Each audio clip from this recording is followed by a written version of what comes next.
SCP-2006 Too Scared.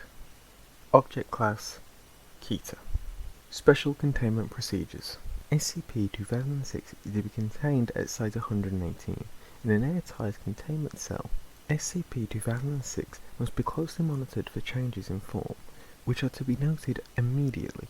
All personnel coming into contact with SCP-2006 are required to enroll in an acting course with a focus on expressing fear and surprise. Every month, SCP-2006 must be shown at least one new, extremely low-quality horror or science fiction movie containing horror elements. All interaction with SCP-2006 must confirm that SCP-2006 continues to believe that said works demonstrate a superb grasp of horror. Description: SCP-2006 is an anomalous, spherical entity roughly 50 centimeters in diameter. SCP-2006's stated goal is to cause feelings of fear and/or horror in as many humans as possible. To accomplish this purpose, SCP-2006 possesses the ability to change its shape, mass, volume, density, chemical structure, and voice to any form that it desires. Currently, there is no known way to damage SCP-2006. The extent of its shape-shifting abilities is unknown, and is currently thought to be unlimited. Currently, SCP-2006 has demonstrated a fondness for taking the forms of various entities and villains from various horror and science fiction movies that it has witnessed. The most common form that SCP-2006 has taken is that of Roman from the 1953 movie Robot Monster. SCP-2006 is capable of speaking, even when it possesses the form of an entity that is normally unable to speak. SCP-2006 will generally attempt to startle and/or scare any individual that it comes into contact with, but after doing so will become affable and friendly. The reason behind this is currently unknown. Although SCP-2006 has repeatedly stated its goal of causing as much fear as possible, SCP-2006 is a poor judge of concepts that cause fear in humans, and constantly searches for new methods in which to accomplish its goal. This poor recognition extends to recognition of emotions in humans, as SCP-2006 is incapable of distinguishing between the subtle differences in emotion that would be obvious to a human. Interview log: SCP-2006. Interviewer: Dr. Leo. Fear me, mortal. I am the mighty Roman. Cower in fear. Oh no! Please, mighty Roman, do not hurt me.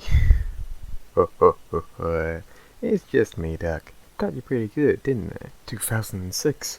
Oh dear lord, you really frightened me there. I was about to have a heart attack. It's what I do, Doc. Still got it. So, was there something you wanted to talk about, Doc? Yes, I was wondering exactly why do you feel the need to cause fear in others? I don't understand the question.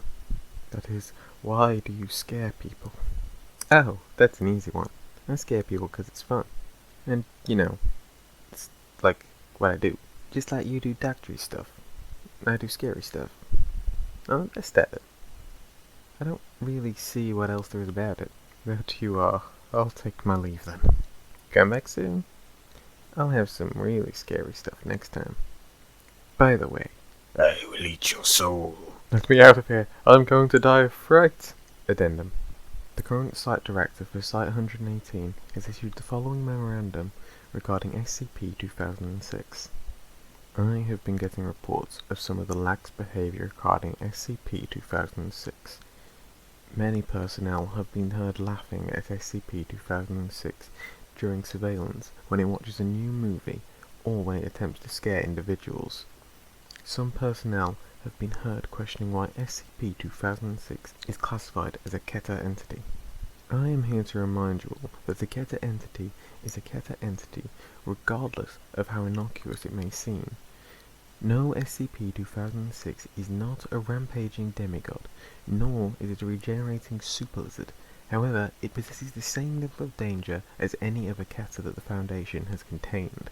Think of SCP-2006's purpose. It wishes to scare people. Imagine what would happen if SCP-2006 broke containment and found out what really scared people. Imagine if it saw the horror and fear of war.